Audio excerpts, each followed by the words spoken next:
We want to now go to 13 on your side's Josh Albertus, who's live outside the courthouse. Josh wanted to draw attention to a rally held outside the courthouse yesterday from a state rep. What was he there for and what was he talking about, Josh?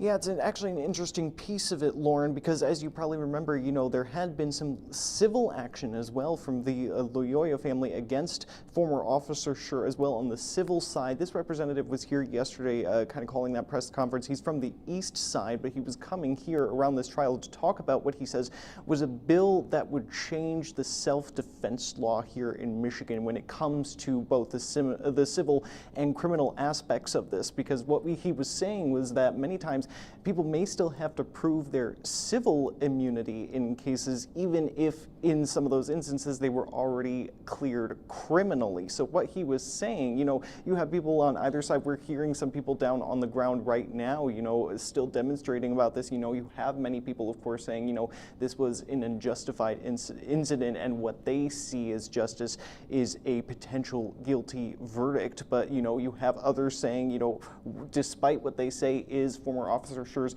innocence, they say his life is basically destroyed by the legal action here. So what you're having this Representative Jim DeSana from over on the east side in Carlton saying yesterday was actually that this would have to do, his bill would have to do with changing the state self-defense law from about 2006 to assume civil innocence, he says, even after what he called a favorable criminal outcome. Take a listen to some of what he had to say to reporters yesterday to kind of bring that into context. Currently, defendants must still prove in civil court that their use of force was justified, even if cleared criminally. House Bill 4404 fixes this by creating a presumption of civil immunity after a favorable criminal outcome, shifting the burden onto the plaintiffs to prove otherwise.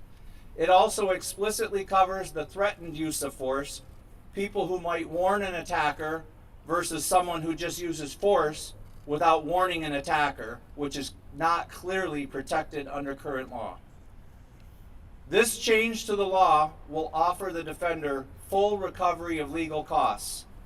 People found immune can recover attorney fees, court costs, and lost wages, easing the financial burden of defending themselves.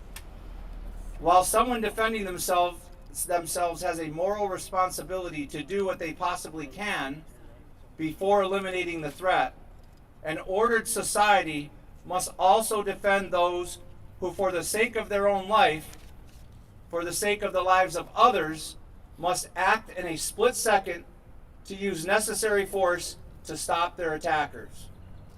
My father had 3 brothers and 3 sisters. One of his brothers was a fireman, and one of his brothers was a policeman.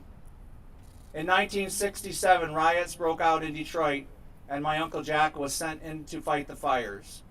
On the first night, my uncle and his fire engine crew were shot at by the rioters.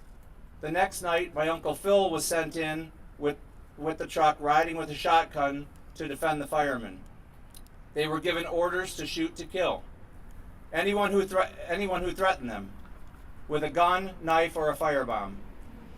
It was an extremely unfortunate situation to be sent into, and my grandmother feared the loss of her 2 sons.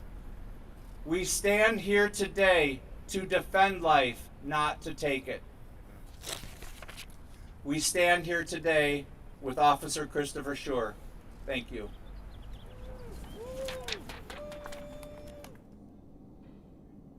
And so obviously, as you were kind of hearing there, the legislative arms of Lansing, if you will, kind of reaching into this aspect as well. Obviously, we are going to remind, obviously no verdict yet in this case, but people, talking about changing the self-defense law for what they feel are cases akin to this going into the future, Lauren. I have to ask, this is obviously a brand new bill. What is the status of it right now?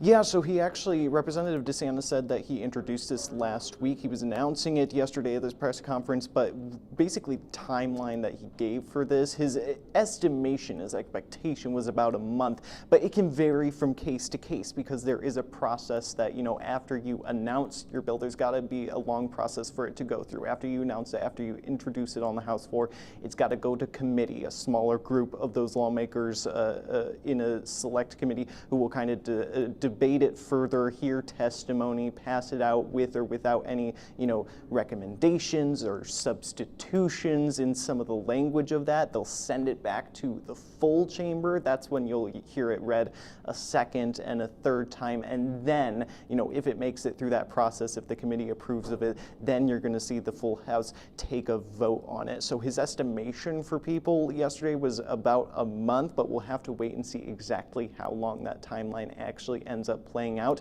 And if it does pass the House, he did, kind of indicate, he feels there is support for this, but if it does pass the House, then move over to the Senate and see where it ends up from there. But that all remains to be seen, whether or not that timeline actually does play out. But he seemed confident that there is support for this kind of idea in the legislature, Lauren. Well, Josh, we appreciate you covering all angles of this case. We'll continue to check in as things progress.